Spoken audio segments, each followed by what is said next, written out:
First sorry వచ్చేసి ఇదండి, parrot green కి రెడ్ కలర్ కాంబినేషన్ వచ్చిందన్నమాట. సారీ అయితే చాలా బాగుందండి, కలర్ కాంబినేషన్ చాలా బాగుందన్నమాట. పైన బార్డర్ వచ్చేసి ఇలా స్మాల్ వచ్చింది, మనకు కింది వైపు బార్డర్ వచ్చేసి ఇలా పెద్ద బార్డర్ అయితే వచ్చేసిందండి. పెళ్లి చీరలు అనమాట ఇవన్నీ కూడా. సారీ అయితే చాలా బాగుంది. ఒక్కసారి కొంచెం ఓపెన్ చేసేది చూద్దాము. సారీ కలర్ కాంబినేషన్స్ తోటి కూడా మనకి బ్లౌజ్ లుక్ అనేది ఎలా వస్తుందో మనకు సారీ టాసెస్ కూడా అలాగే ఉంటాయన్నమాట. సారీ కాంబినేషన్ చూడండి ఇలా ఉందన్నమాట. ఓపెన్ చేస్తే చాలా బాగుంది కదా. దీనికి పళ్ళు వచ్చేసి మనకి సేమ్ బార్డర్ ఎలా అయితే వచ్చిందో సేమ్ అదే కలర్ లో ఇలా రెడ్ కలర్ అయితే వచ్చిందన్నమాట.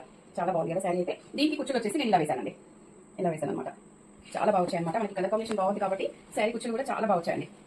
ఇలా వచ్చేసి మనకి ఇలా చూసిన దానికంటే మనం శారీ వియర్ చేసినప్పుడు అయితే చాలా బాగా అనిపిస్తాయండి. మనకి ఇలా వేసుకున్నప్పుడు మీరు సింగిల్ స్టెప్ పెట్టుకున్నా సరే, మీరు స్టెప్స్ పెట్టుకున్నా సరే, మనం ఇలా ఫ్రంట్ పట్టుకున్నప్పుడు ఇలా ఉంటాయి చూడండి, చాలా లుక్ అనిపిస్తాయి అనమాట. సింగిల్ స్టెప్ పెట్టుకుని ఇలా ముందుకు వేసుకున్నామంటే చాలా బాగుంటుంది. ఇంకా మనకి సింగిల్ స్టెప్ అలవాటు లేదు అనుకున్న వాళ్ళకి ఇలా మనకి ఫోల్డింగ్స్ లో పెట్టుకున్నా కూడా మనకి అన్ని కూడా ఒకే దగ్గర ఇలా కనిపిస్తాయండి.